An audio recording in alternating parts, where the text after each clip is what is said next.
You're listening to the world's Robert Crighton podcast. New audio freshly delivered every week, direct from me, Robert Crighton. If you like this audio, consider becoming a patron. Go to patreon.com/Robert Crighton to help support my work. And now, your podcast.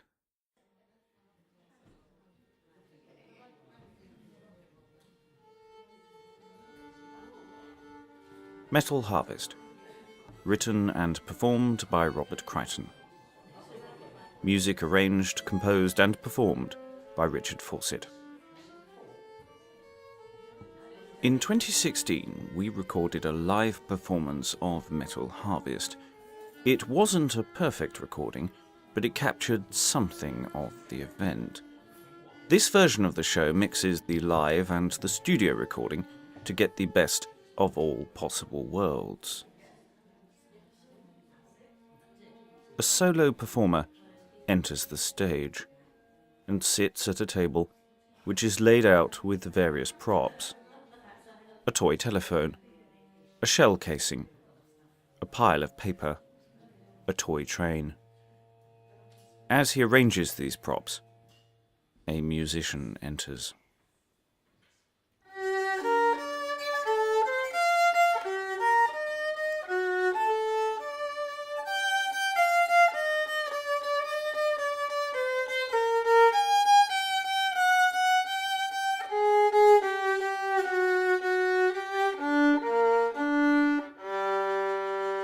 Did you know continuous breathing increases the chances of remaining alive by 100% compared with not breathing? I've got more. Hello, I'm Robert, this is Richard. He's going to pretend to tune up for a while. If I go on for too long, then he'll play something random to shut me up. Thank you, Richard. Did you know? Thank you, Richard. Did you know that none of the bullets that failed to fire during the Battle of the Somme hit enemy targets? Did you know that in the final year of the Great War there were more Americans fighting in the front line than in the whole of 1914, 15 and 16 put together? Did you know that statistics are rubbish? I don't mean that really. They're very useful for understanding trends and facts and things, but they don't really tell stories. To get at a conflict like the First World War, they're a bit rubbish, but we like to use them anyway because they're a lazy shorthand to target our heartstrings. XXX million people dead. A little lump in the throat. Anyone? Why million casualties? Anyone crying yet? There are enough statistics used in the narrative of the Great War to keep even the most efficient accountant busy for the next quarter of the financial year. We throw numbers about like cluster bombs. The greater the number, the bigger the hanky. But they don't get us any closer to the stories of real people. They merely reinforce a series of cliches about the war. You cannot move for stereotypes and cliches and cant. So I won't use statistics and numbers against you, as my story utilises only one number, and it is very, very small. This number will help me tell you a story that is largely true. 1.45. That's my number. 1.45. There it is. Now forget about it, because this isn't the story about numbers, this is a story of a shell. One shell. Just one. And what it does to the world. This is it. This is the shell.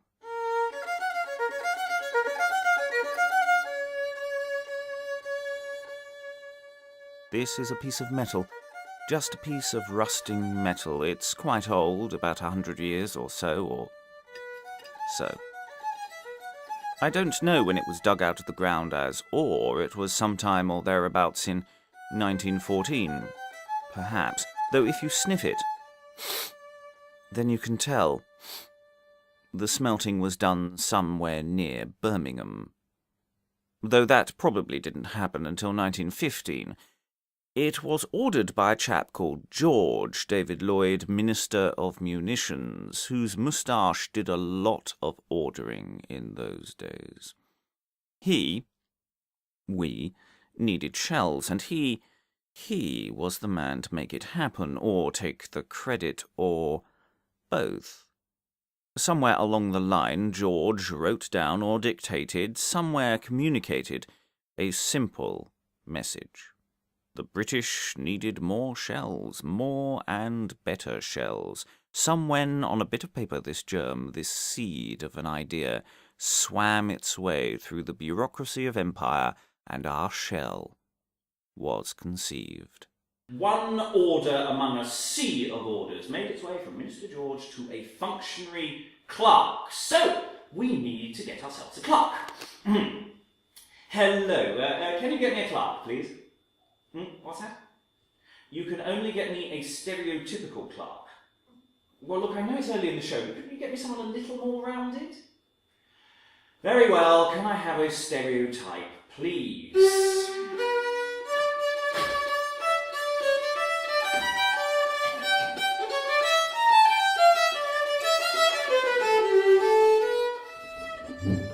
Hello, I'm a stereotypical government clerk. I am, statistically speaking, by the law of averages, mean, median, or mode, odds on 80% privately educated, with the final 20% made up of grammar school boys and other assorted flotsam and jetsam.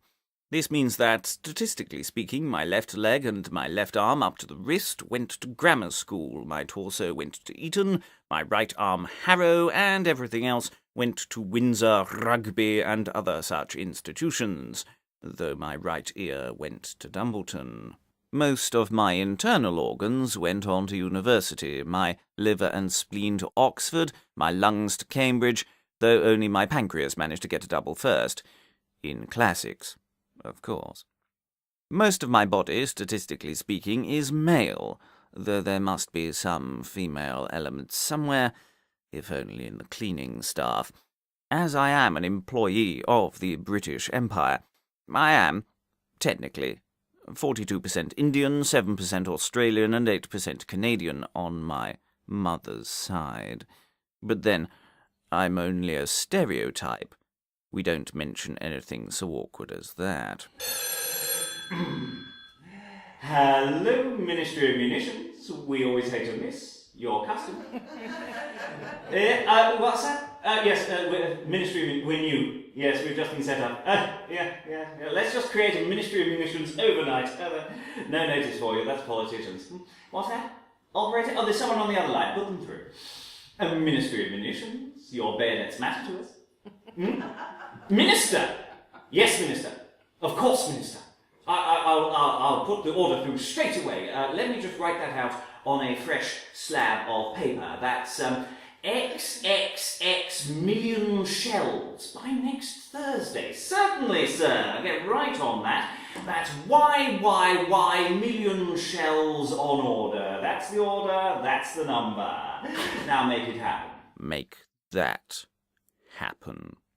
All need to be the same size, shape, design, be transported, and finally, for a few seconds only, used. A few seconds use only, but what a few seconds. But where do we start? Oh, it's easy for some chap called George to say it, to give the order, make the order, how then to order that order, make order where there was none. That's my job. The job of the little cogs in the machine, and I'm just a little cog. But the devil is in the detail, and it's down to people like me to detail the devil. Hello. Could you get me Satan, please? Hello, is that the Lord of the Flies? Yes, I need 100 weight of foolscap, please. For before a shell can be made, first we need paper. We need to fill the forms, sign the papers, stamp the requests, punch some holes, and file and replicate and triplicate, and carbon copies on my desk. Burn the midnight oil, chase paper trails, avoid paper cuts, paper burns, paper explodes, paper kills. Eventually. How many trees are cut down and pulped, how much ink spilled, pencils pressed, snapped, sharpened, before anything moves anywhere. The pen is mightier than the sword, insomuch as the pen can put in an order for a gross of swords, and guns, and planes, and soldiers to boot, as well as their boots. The pen is a mighty useful thing in war. So, what gets ordered? Well, before our shell can be made, we need the metal, the ore, the fuel to heat it. We need some miners. Let's see if we can find any who aren't on strike. So many regional stereotypes, so little time. Eeny, meeny, miny, Welsh. Get me a Welsh stereotype, please.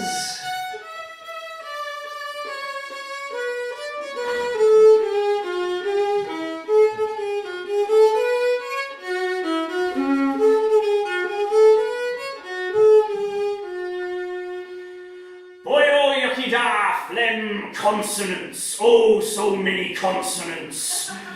What's that you want? More ore? Oh, I don't know about that, boy. Oh, yakida phlegm leaks. You've let all my best men go out to the war. I'm practically running the mine on boys, old men, and close harmony singing. That's enough of that. There's nothing particularly fun about mining. You are plunged into the dark, covered in dust that gets into your eyes, ears, nose, mouth, lungs, stomach. The heat and the effort, the low pay, the prospect of a sudden death from gas or tunnel collapse. Is it any wonder that so many men joined up, swapping one hell for another? A change is as good as a rest. If it weren't for the coal from these mines, the ship's industry, the centre would not hold, and our little shell could never come into being. From mines, the coal and the ore are dug and loaded onto trains, the Victorian rail network tying the mines and factories, the ports and imports together, so that the coal can be burnt, the ore refined, moulded, spun and turned by countless hands of men and women in factories springing up besides the railway lines. And in one of these factories, our little baby is born. Shh! Now, I see what's wrong. He's all hollow. Our hollow man needs something to pep him up. Gunpowder? Trinitrotoluene? Amatol? Nitroglycerine? Well, let's keep it a surprise.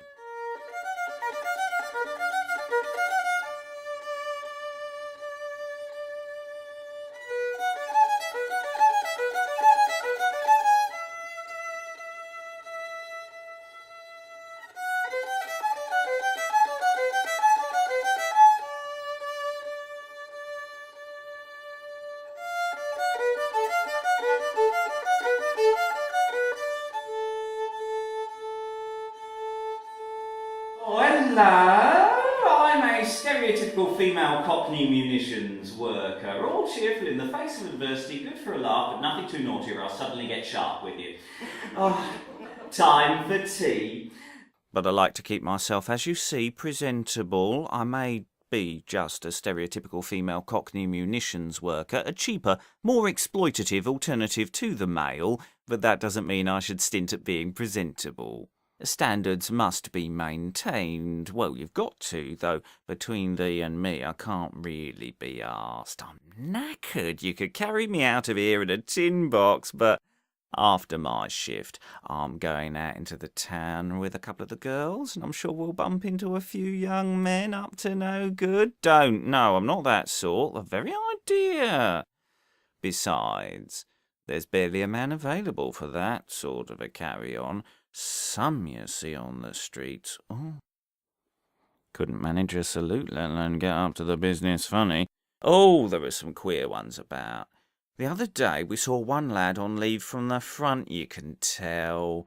The 1,000-yard stare, the nervous look, the underlying lack of character. This soldier boy ran up to me and started, well, it's a bit silly, really. He started going, cheap, cheap, and flapping his arms and jumping up and down, and then he laughed and laughed, laughed and laughed and laughed a bit more. Had a good laugh, really. Hysterical like, well, you don't need to say it. We've all seen lads like that. You know the type. Cowards. The soldier boy's mate runs over, to mollycoddle him, and I recognised his friend all right. Oh, yeah, the girls and I have seen his friend's type before. He's the one without the dust of war on his dirty, clean suit. So as he apologised for his friend, I latched my glad eye on him. And he was a beauty. He really was a real natty dresser as well. Had a bit of money, you can tell. So I went up to him, nice and close, and stroked his lapel, nice and slow. And he looked into my eyes and smiled. And then he looked down, and then he saw the feather just for him. To support our boys, the real men, not the cowards nor the shirking rich. That's why I do it, because they're dying out there. Excuse me. We're the lucky ones, really.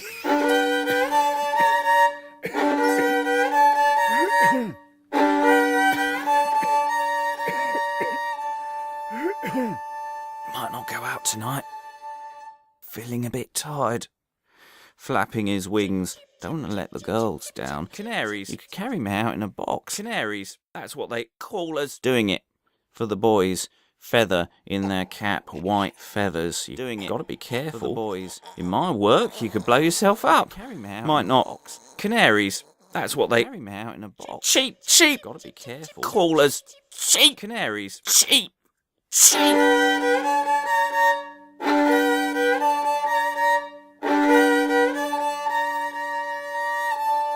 Sheep, sheep, sheep, sheep.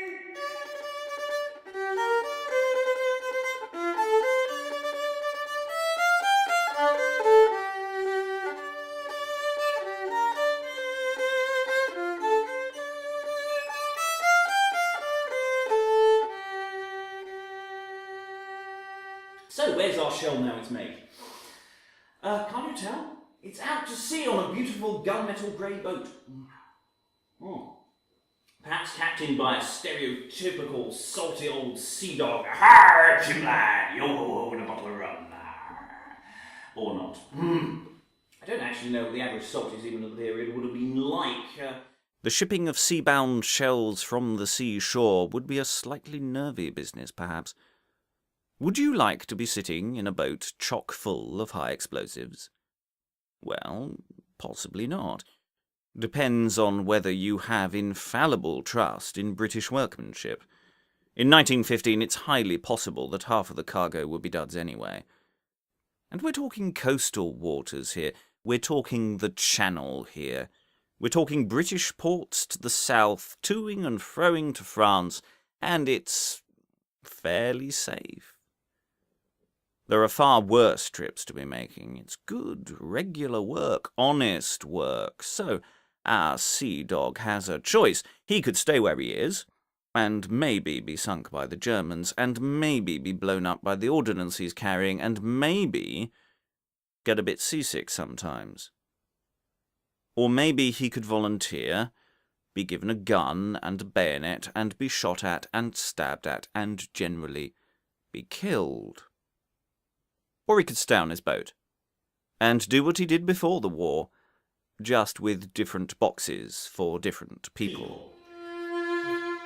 Cross land by train and cross across channel by boat, our little shell passes along till it is unloaded and loaded, unloaded and loaded, and unloaded and stored and stored and stored, and maybe some dust settles. How many trains, how many cars, how many carts, how many ups and downs and careful nows and hang-ons, and I'm going to drop this before our shell reaches the field. Statistics do not say.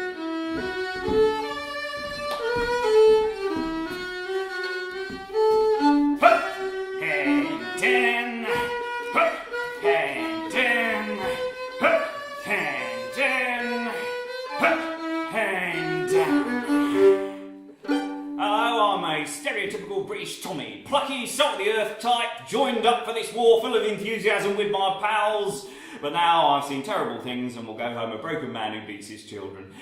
Oh, that said, it could be worse. You know, I could be the new CO. He'll come down with a dose of shell shock, go mad, nearly be court-martialed, write a slim volume of overrated poetry before finally dying a few months before the end of the war. I mean, you don't know you're born half the time there, but for the grace of God, go on. Sir! Up and down! Up and down! Up and down! Up and down! Now, it's a little-known fact that not no one had sex during the Great War, and certainly not before it. Sadly, the stalks of the British Empire will all be killed on the second day of the Battle of the Somme, so we'll have to revert to fucking instead. And yes, the word did exist then. Anywho, I can state for the record that I have never, not once, been caught in the arms of a French prostitute. English, yes, Scottish or Welsh, maybe, but French, never. I have my standards. Though there was that one girl, but Private Cooper insists that she was Belgian. So, up and down, up and down, up and down, up and down. It's a minority position, I know, but I rather enjoy the war. I mean, the food is terrible, but at least it's consistent. The pay is terrible, we hardly ever see it. And the shelling, your actual fighting, it's nasty work, but most of the time it's just digging or ducking or making a brew or having a fag. I mean, this is a really cushy bit of the line. If it weren't for the new CO, the one who'll go mad and start writing poetry, we'd be living in mud-covered clover. So, up and down, up and down, up and down, up and down. But he will keep firing at the bloody Bosch, and they don't like it. I mean, they're sitting in their trenches eating their, I don't know, their sausages. And then boom, we fire a shell at them. So what do? They fire back, and it's not fair on them, it's not fair on us, but I don't blame them. It all goes fine till someone gets enthusiastic. Bugger. Unloaded all the shells, now he'll find me something else to do. Sir, receive the shell, step to the breech, step back, carve the ears, and receive the shell, step to the breech, step back, carve the ears, and receive the shell, step to the breech, step back, carve the ears, and have a brew. And wait. No point getting too worked up, working too hard. There's plenty more where that came from. Though only when there's an officer in sight, sir. Receive the shell, step to the breech, step back, carve ears, and receive the shell, step to the breech, step back, carve ears, and receive the shell, step to the breech, step back, carve ears, and have a fag.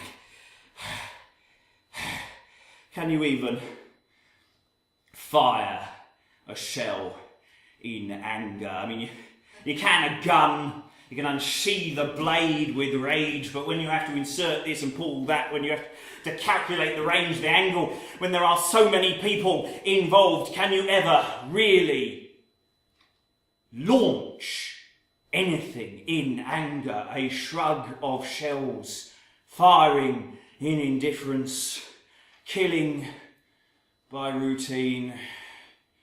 Sir, Receive the shell, step to the breach, step back, cover ears, and receive the shell, step to the breach, step back, cover ears, and receive the shell, step to the breach, step back, cover ears, and receive the shell.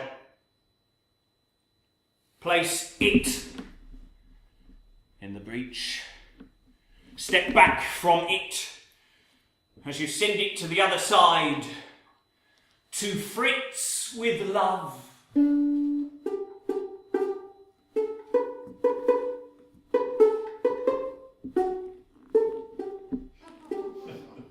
Hello, I am a stereotypical German soldier. Shouldn't a German soldier speak German? Yeah. Be more realistic. Oh, like we're going for realism. Oh, your show. Oh, all right. You do the German soldier. I'll translate into English for the English people. Grüß Gott, ich bin deutscher Soldat. Oh, wait. Wie? Something's wrong. You're a German soldier sitting in a trench waiting to be blown up by a British shell, yes? Ja. So why isn't the lighting red? Sorry, can we have some red lighting, please? Thank you. Actually, no, not yet. He's not dead yet. Could we have it fade up during this speech so that it's all arty and meaningful, please? Yeah, a 3-minute fade should do it. Cheers. Sorry, as you were. Grüß Gott, ich bin deutscher Soldat. Stereotyp, natürlich. Hello, I'm a stereotypical German soldier. Das heißt, ich bin höchst leistungsfähig und esse gern Wurst. This means that I'm very efficient and like sausage. Wo ist die Wurst? Where is the sausage? So leistungsfähig bin ich, dass ich die Wurst schon gegessen habe. I'm so efficient, I've already eaten it. Oder besser gesagt, wenn's eigentlich was Wurst gäbe, hätte ich sie schon gegessen. Or I would have done if I'd had any. Knappheiten, was soll man tun? Sich beklagen? Ha, zum Totlachen. Shortages, what can you do? Complain? Ha! Und gleich wird hier in meine Nähe eine britische Artilleriegranate fallen. In a moment, a British artillery shell is going to land within a few feet of me. Jetzt zieht sie nach oben. It's going up now. Ja, Yes, there it is. noch It's nach still oben. going up. But Und in a bald moment, kommt sie down wieder it runter. will fall. Aber das verstehen Sie nicht But so you will have gut, some glaub difficulty ich. realizing this, yes? Haben Sie je Billard Have you gespielt? ever played Snooker? billiards? Ja. Snooker? Yes? Das When you Kugel hit the ball, trifft it Kugel. travels Sie very sich sehr fast, schnell vom Ausgang moving bewegt. from the spot Und zwar with a, how you an say, mit einem Klicken. funk, Dann noch ein off the zweites spot Klicken, and with wo another eine click Kugel as eine ball zweite hits ball. trifft. A Alles glatt smooth, und easy reibungslos. action. Funk, Klicken, click, Kugel, klicken clunk ins into the Loch, hole wenn if Sie you're Glück lucky. haben. Klicken, Funk, click, Kugel, clunk, glatt smooth und and reibungslos. easy. Oder so Also scheint it es zu appears. sein. Aber If you finden get a Sie sich camera, nur eine one of Kamera, these modern eine cameras, and moderne, film it damit Sie so den that you Film can langsam slow down the können, action, then you dann can bemerken see Sie, that dass the die ball Kugel doesn't nicht glide gleitet, across the sondern table, it wackelt. wobbles. How it wobbles! und There's no dreht easy, sich smooth und glide. It spins and wirbelt wobbles, sich dances and herum. gyrates, like your Ihre Aunt Tante Julie Julia at bei a einem wedding. Hochzeitsempfang. And a shell, much the same as a billiard ball, just bigger and more horrific. Not a neat, smooth ball, thunk, click, clunk. It's a red, hot, wobbly, dancey, spinny, gyrating mess of metal, fresh from the initial expansion of gas in the barrel, which forces the hot metal out with a muzzle speed of, say, a couple thousand feet per second. After weeks huddled away and banged about, our shell is ready to join the throng and follow in the great adventure. And the shell isn't lonely. Its peers are following it up in the air. These brothers pass each other for the first time since they were turned in the factory, since slim feminine hands explored their explosive tips and caressed their insides. And in the sky they dance together, pirouette and sashay, before saying their last farewells and down again.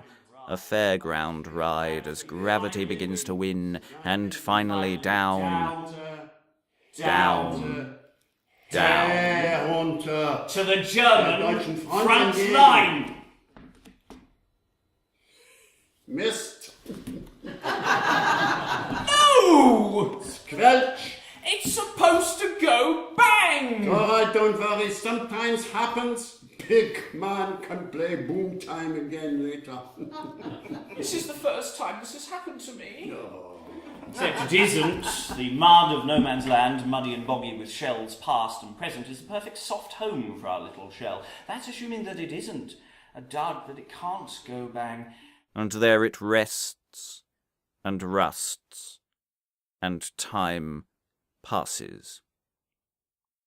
Here's what time passing sounds like when you play it on a violin. And while time passes for our buried friend there, what of the other half of our story? Yes, the other half. The other half of our shell. I mean, it comes in two parts. There's the business end, the explosive bangy bit, and the casing, left behind, abandoned, ejected from the gun, hot and unwanted, cooling and hissing in the rain. What happens to it next? Well, let's see the options.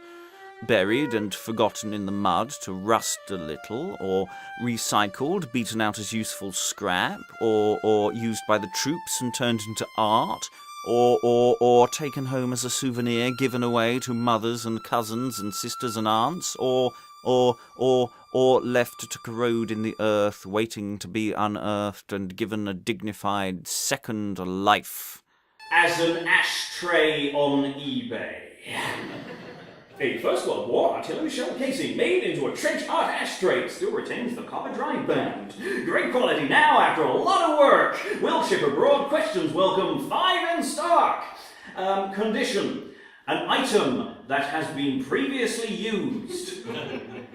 Not broken or has any broken parts. Some discoloration on the shell. Collect 16 nectar points. Well, no nectar points I'm in. Good condition, but would benefit from a polish. Well, wouldn't we all? And the years pass, and the years pass, and deep in the earth the shell sits, undamaged, unattached, unexploded. Can you hear the muffled time and the slow backward climb of this rusting metal, aching to escape cold earth, mud cloying of the past, stuck fast, oxidizing bit by painful bit, the proud metal slowly turning in the soil by the action of ploughing above, decades to work up, to worm its way around in the ancient clay, reaching so close for the light, the future, a shoot from the seed of the past, germinating in the present, and, with an unseemly awkward clang of metal on metal, the shell is pulled to the surface. When a shell explodes, metal fragments are forced into the air at approximately twice the speed of sound. For those who don't know, that is quite fast. The kind of fast that we haven't evolved to be able to understand. As the shell disintegrates, the metal fragments are, initially, white hot, which we can understand. We can appreciate how hot that must be on some level, how hot this white hot piece of shrapnel is, for a few microseconds at least. Very few will know how it feels to have white-hot metal impact with your flesh at twice the speed of sound. And odds on, if you do, your mind will have blocked out the moment itself, your short-term memory fragmented by the intensity and amount of experience that all your senses are throwing at your brain. It'll be the afterpain you remember. And the confusion. The shell, our shell, this shell, lies astride of the mud for the first time in 90-odd years. It looks clearly wrong in the wake of its resurrecting tractor, which is why the daughter of the farmer, running behind as her daddy works his furrow, goes to pick up the funny fruit, despite having been told, oh so many times, not to play with the things from the soil. But she's 8 and she doesn't listen, or at least she doesn't connect what she's heard with real life, and so, as she reaches out and grasps it, the metal flower blooms in her hand.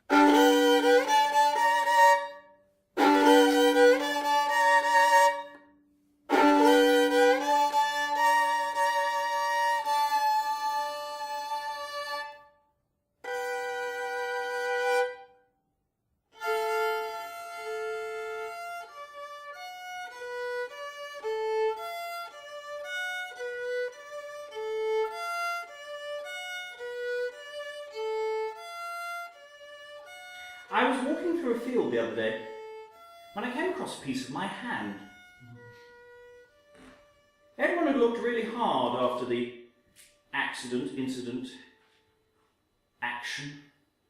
Anyway, everyone, I'm told, had looked really hard to find everything, but they never found 2 fingers. The rest of my arm was disposed of safely. I think that's what they said. Yes, the remains were disposed of safely. I wondered at the time, did that mean that my missing 2 fingers were unsafe? Actively dangerous, even? If they ever found the 2 fingers, would they have to be made safe? A controlled explosion, perhaps? Sergeant, defuse this finger. Made sense to the doctors, I suppose. It was just matter to be got rid of. I don't know how these things work. I mean, I assume my parents gave permission. Though for all I know, they were given the remains of my arm in a jiffy bag ready to be posted to my home. I doubt that. But when I was told, I got really angry, the way an 8-year-old can. Because what if I thought I'd need my arm when I got to heaven, that mass when I got to heaven? My parents had told me about heaven. They were trying to explain what happened to the dog, trying to be kind, and then I lost my arm, so that blew up in their faces. But Mummy, what happens to my arm now? I mean, is it in heaven before the rest of me, or will it never be there with me? I mean, if it was in sin, if they burned it, does that mean that my arm's just ash in heaven, or by burning it, does that mean my arm's in hell? I mean, I don't think that now. Not now. I won't go to heaven. So I'm walking through the field, and I find this fragment, this piece of bone, and the moment I see it, I know that it's mine. Like I recognise it. This tip, this tiniest tip of my little finger, and I thought, what do I do with it now? I mean, I was angry when they threw it away, but what do I do with it?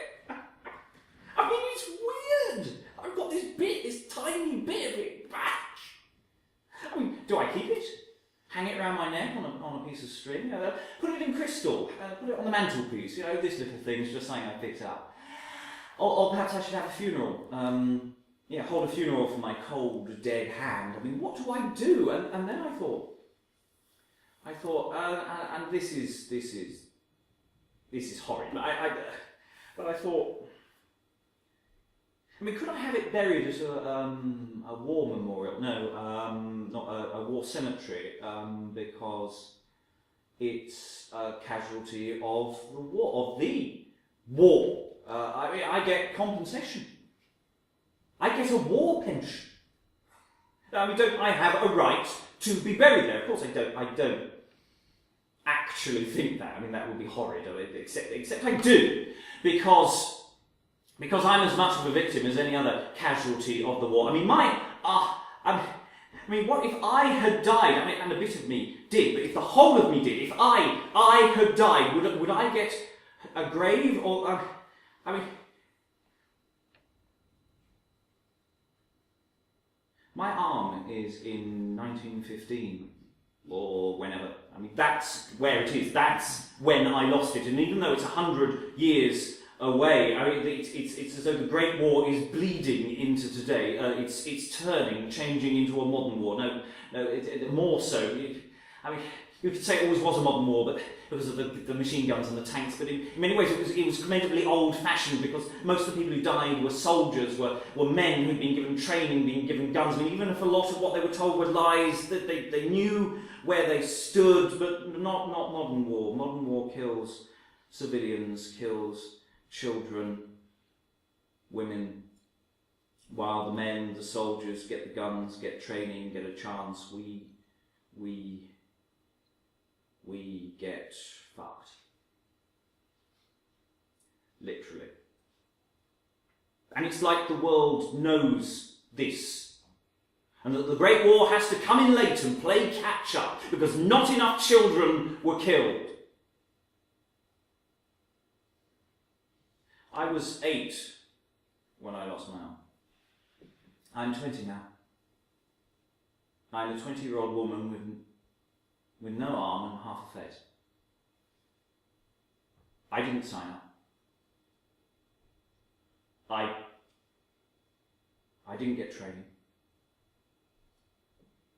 What did I do wrong? Mummy? Maman? What did I do wrong? Maman? Qu'est-ce que je fais de si méchant?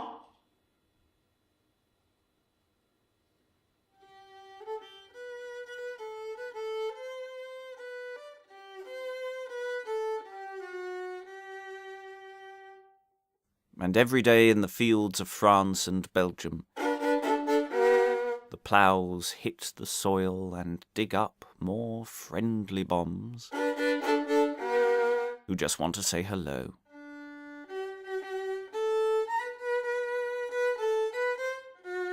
And every day trucks drive along to pick up the empties from the side of the road. These deadly milk rounds picking up somewhere in the region of 100 shells, grenades and other ordnance. Every day. The latest crop from the near 1.5 billion shells launched during the First World War. 1.45. It's just a number. But it'll probably be another 100 years before the fields cease to yield up their metal harvest.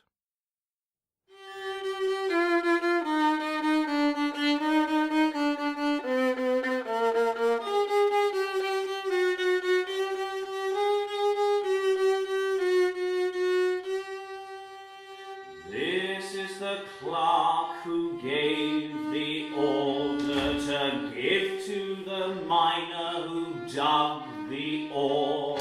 Sold for the woman to make munition, shipped by the sailor who made the run, supplying the soldier who fired the gun that missed the German who didn't die and left the field that the farmer ploughed ahead of the child that lost the arm, exploding the shell that joy.